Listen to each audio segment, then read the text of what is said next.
Hello, my name's Jarrod. I'm going to attempt to play I'm Not Your Cowboy. It's off Roger's solo EP Glamping. It's an excellent song. The lyrics, I really connect with the lyrics. They're really excellent lyrics. And I've got the lyrics in front of me because, lyrics are my kryptonite.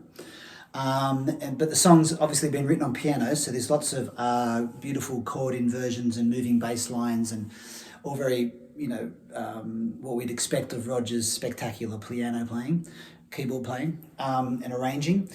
But I'm going to do, my rudimentary guitar skills won't allow me to replicate that at all. So I'm going to do my own version. I've kind of tried to figure it out. It's a bit complex, so hopefully I'm close.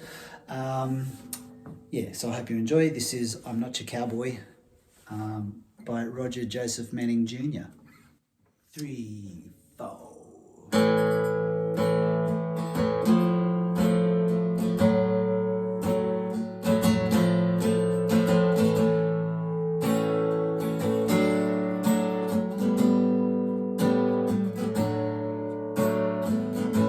They say I'm a vagabond, float from town to town, on the hunt for a rugged man to help you settle down.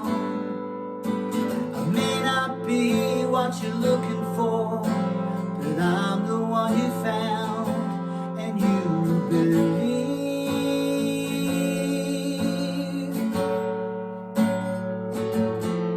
Well, I picture us on a prairie low, pasture and a plow. I can't see me slaving in the fields, the sweat drips off my brow. I'm domesticated and vaccinated, and living in the now, and you believe.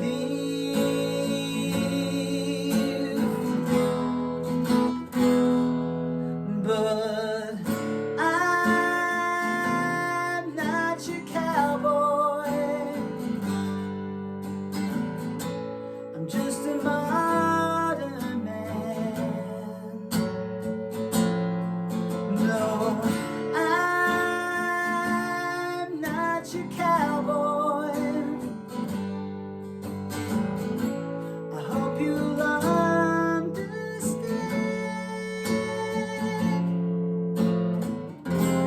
Pleased to meet you. Won't you give this boy a chance?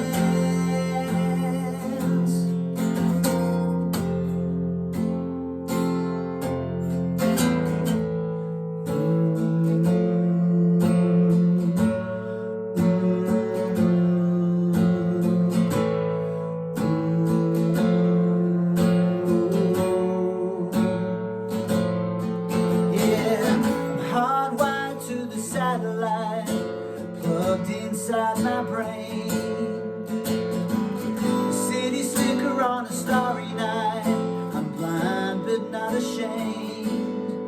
We go electric horsemen riding into town, in a suit in light of flame, and you believe.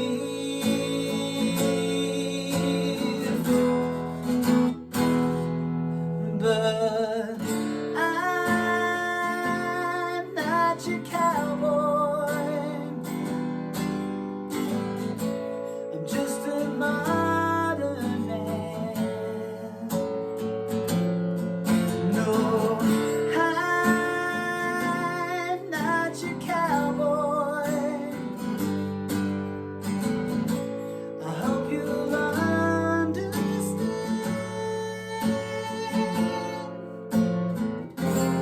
Pleased to meet you. Won't you give this boy a chance? I'm not your cowboy, honey.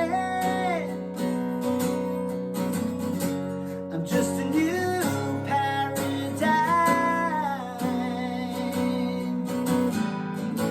If I could change, I'd swear by my gun. Strap on my boots and make the climb.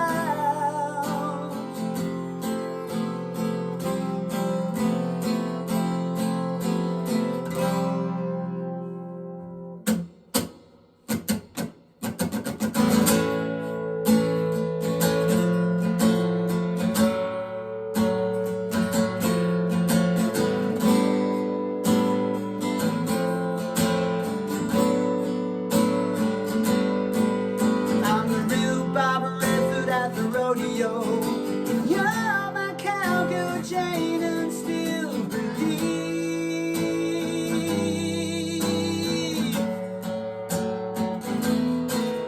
But I'm not your cowboy.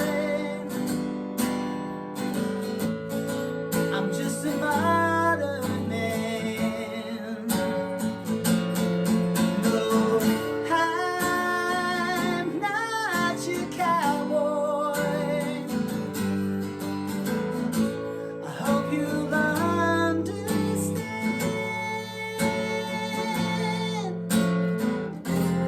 Pleased to meet you. Won't you give this boy a chance? Won't you give this boy a? Won't you give this boy a? Won't you give this boy a chance?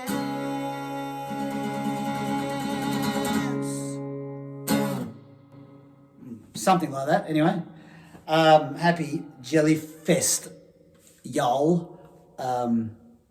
This is a pleasure to do and an honour to do, of course. Love yous. Mwah.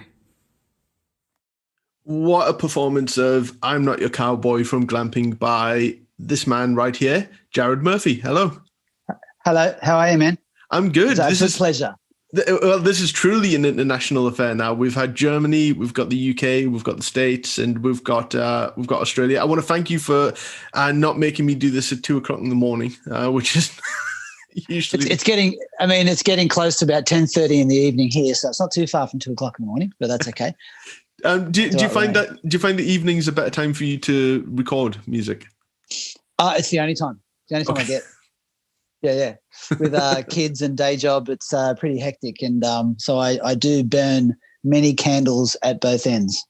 So I can imagine. So I'm Not Your Cowboy. Interesting choice, and maybe not everyone has heard glamping yet, even though it's been out for a while. But it's still new enough for, and arguably maybe didn't have the promotion that the Licorice Quartet stuff has had. So maybe it's kind of been missed off a few people's radars. For me, one of Roger's best vocal performances on anything that he's ever done. What do you think? On all four songs. Yeah, all four songs, but specifically, I'm Not Your Cowboys. There's something special. Absolutely. About that. Yeah. I'm Not Your Cowboy. I mean, the whole 4 tracks on that EP are excellent, and they're very quintessential Roger. And you can hear any one of those 4 songs could have easily been a standout track on any Jellyfish record.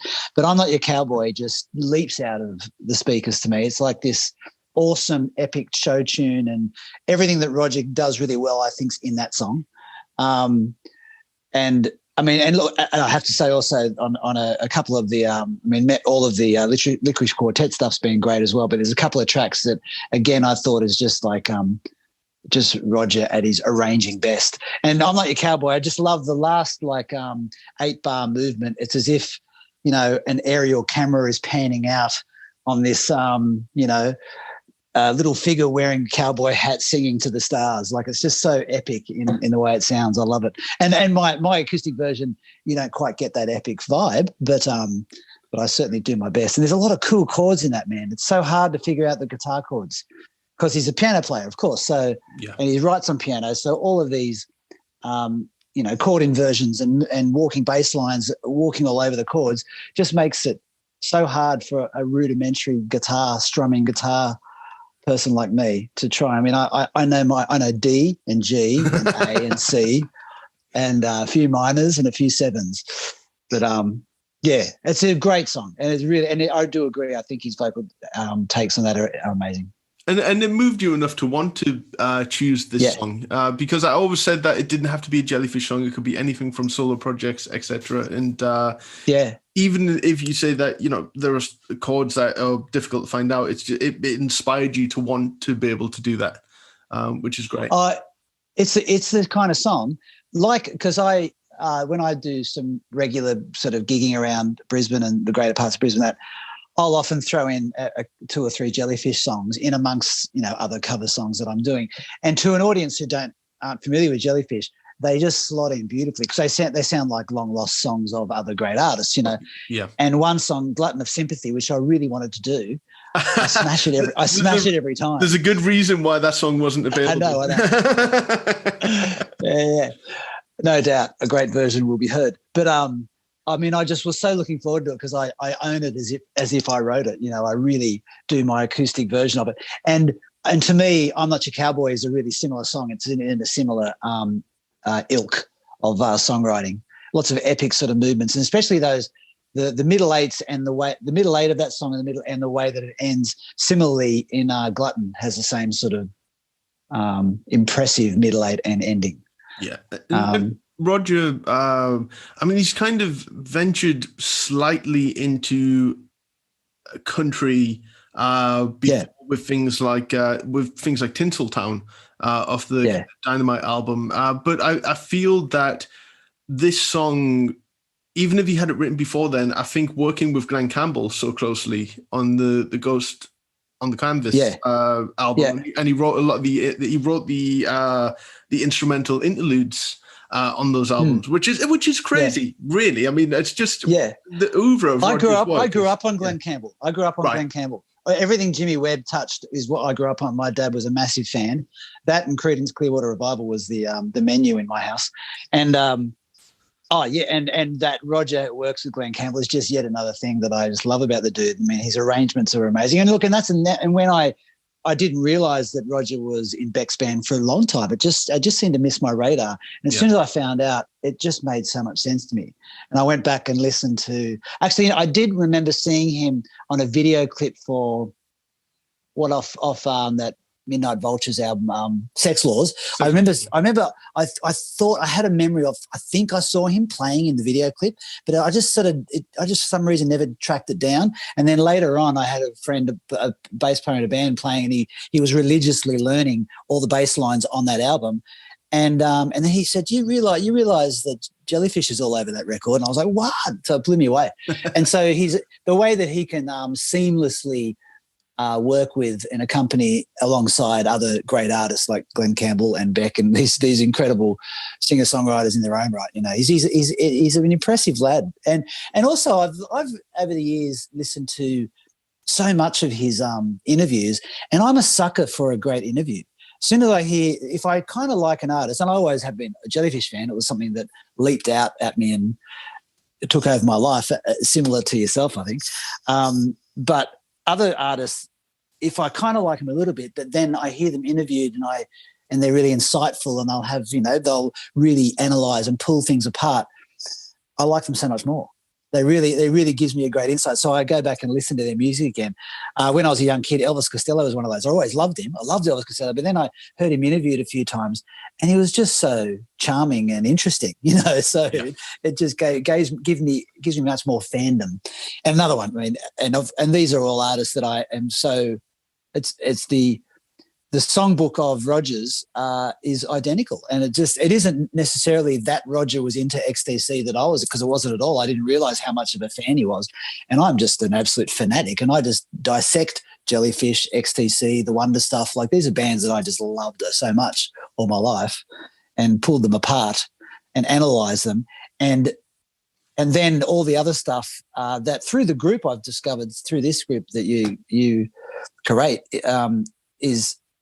it's awesome, because I discover so much of all the other little side projects and all the little the pools that these guys are dipping their toes into. That, because I'm such an oblivious person, things just pass me and I don't quite realise who's doing what, or you know.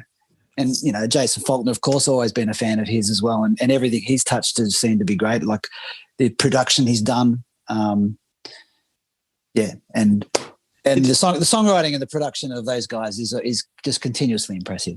It's certainly been one of my favorite things about this page, that, you know, and I'm not at all trying to pat myself on the back, because it would be wrong. Like, people think that I know everything about it. I really, really don't. Like, yeah, I collect a lot of stuff, but you're a mad collector, man. It's unreal. But in terms of, you know, finding out a lot of the artists that they worked with and long lost pieces of session work and stuff like that, my mind is constantly blown by the range of knowledge with everyone on that group who will be like, Chris produced this. And, you know, Chris worked on the Star Wars films, and it's crazy the amount of things that have their fingerprints all over it. And it really is a pleasure to have constantly, not necessarily new music, but new to me, music introduced to me via that page. And it's down to the members, certainly. Me too. Yeah. I mean, I think I joined Facebook within about 12 months of you starting the group. Right. And I was one of the first members of the group. I was in there on the early days. And I mean, it's been unreal. And like you've often said how much of a lifeline it's been for you. And it's been a great avenue to connect and to express, the love for certain things and so on. And it really has been for me too. Like, I mean, I feel like I've known you for a long time and we've only had a couple of chats, but in my mind, you're an old mate, So it really connects. It's connected me to a lot of really interesting music, It's I love it. Thing. Did you ever get the jelly sticks back in the day? Nah, see, what are they? You're collect. What is jelly stick? Oh, no. See, early days of the group, and I do apologize. I wish I could remember the person who came up with the idea. Put tons of stuff on these 2 memory sticks, and then they were sent around the world, and you added a postcard with, and it was such a cool thing. I remember that happening. Yeah. No, I remember that happening. Yeah. And they unfortunately disappeared. And now Kai Dansberg has become, the Absolutely. archivist of all archivists, and we all love him for it. He's done a great job with that. Yeah. But you do remember the Jack. If you remember the early days of the page, it was a petition for a DVD, and I didn't realize. That's right. I didn't realize all of the red tape and how much of a nightmare that would be. I mean, Kai has been able to contact TV channels and stuff like that, and that has been a process in itself. And just because he has the footage doesn't mean that he's allowed to necessarily release the footage. And there are talks. Etc. Yeah. I'm not saying anything. No, he's hinted at a few things. So I'm really looking forward to seeing what comes of that. But I did when you mentioned about the release of glamping, I remember Roger did quite an extensive like GoFundMe kind of thing or whatever one of those pages are. Yeah. And it was great. I love all the little snippets, just all the little conversational snippets that he was doing throughout that time. Like I'd be happy to get a conversational snippet every week or 2 out of any of these guys, They're just so interesting. And I've seen Tim interviewed now many times, and he's just they seem like such lovely, lovely lads. They really, did you know that? Which I'm really glad they are. Yeah, no, me too as well. I don't think I would have been able to get various interviews with them and been able to post some of the things on the group that I've been able to post. Yeah. Did you know that? Because remember when he sold all of his jellyfish costumes, and he put them back on for like a brand new photo shoot, and he could still fit in them, which made me sick. Wow. It's all the yoga. I guess so. Yeah. So one person bought all of it, apparently. Well, of course. But that's the thing about jellyfish. It is like I love introducing people who I know are music fans who don't know about jellyfish. I love it. I get so excited that they don't know because I'm like, I cannot wait. I'm going to tell you what to listen to. Go to this. Listen to this track. So, and the Jellyfish and XTC and the Wonder Stuff, they're my 3 bands that I just love introducing people to that don't know about them. And it usually hits the mark every time. And it was funny, I was in a band many years ago. Well, actually, the band that I do now with 2 other guys, SMLXL, the original incarnation of that was 20 years ago. And the drummer, who unfortunately was killed in a car incident, but he was an absolute metal, like Pantera, Dream Theater kind of metalhead, who was real academic, sort of double kick drumming and what have you. And when I first introduced Jellyfish to him, going, I know you're going to like this, man, because a lot of metal guys like Jellyfish and like this sort of the nuances and the layers and it's really academic-y kind of music. And his first reaction was, this is Richard Marx shit. He just couldn't understand it. But then I played him Ignorance is Bliss, and everything changed.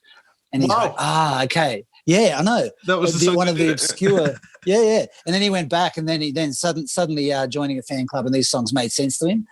But I love introducing Jellyfish to uninitiated people. It's exciting for me. It's like people who haven't seen Game of Thrones, but who I know would love it. I'm like, oh, you are so lucky. You've got so much cool television,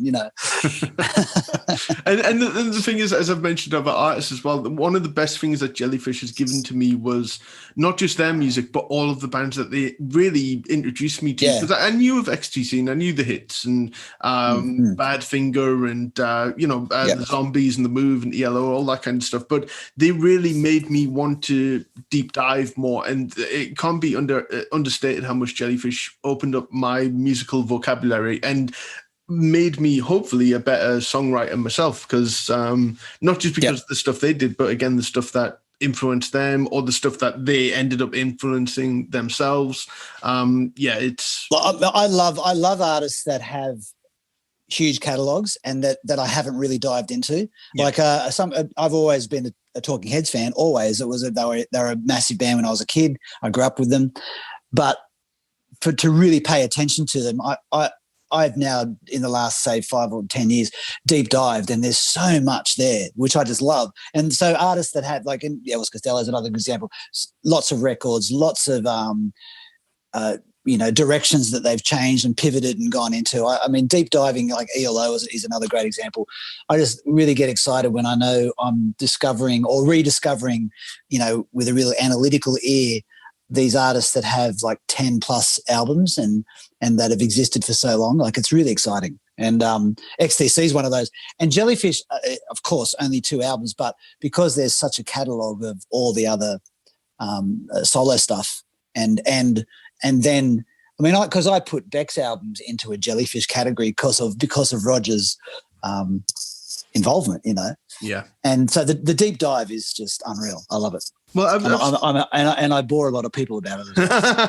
Well, this is certainly the place that no one will get bored hearing people talk about Jellyfish, because all of these interviews as well are like 20 minutes long. So this is a Jellyfest. So bring your snacks and absolutely, man. Yeah.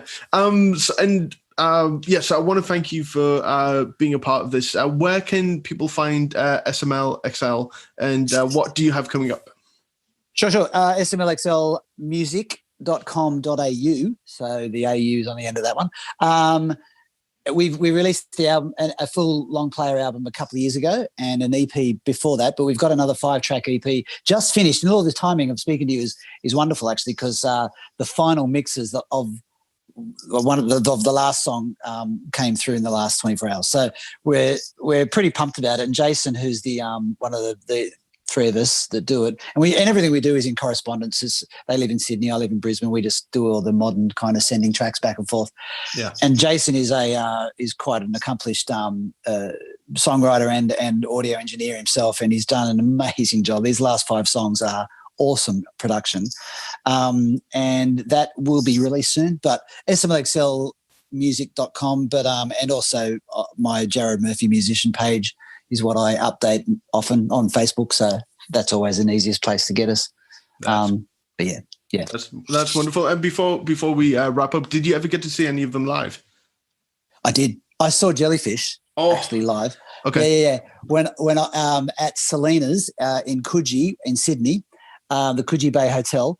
And it was the only gig they played in Australia, the only gig. Wow. And I had only just discovered them because I discovered, I knew Jellyfish. I was played Belly Button, I think maybe about 12 months before Spilt Milk was released.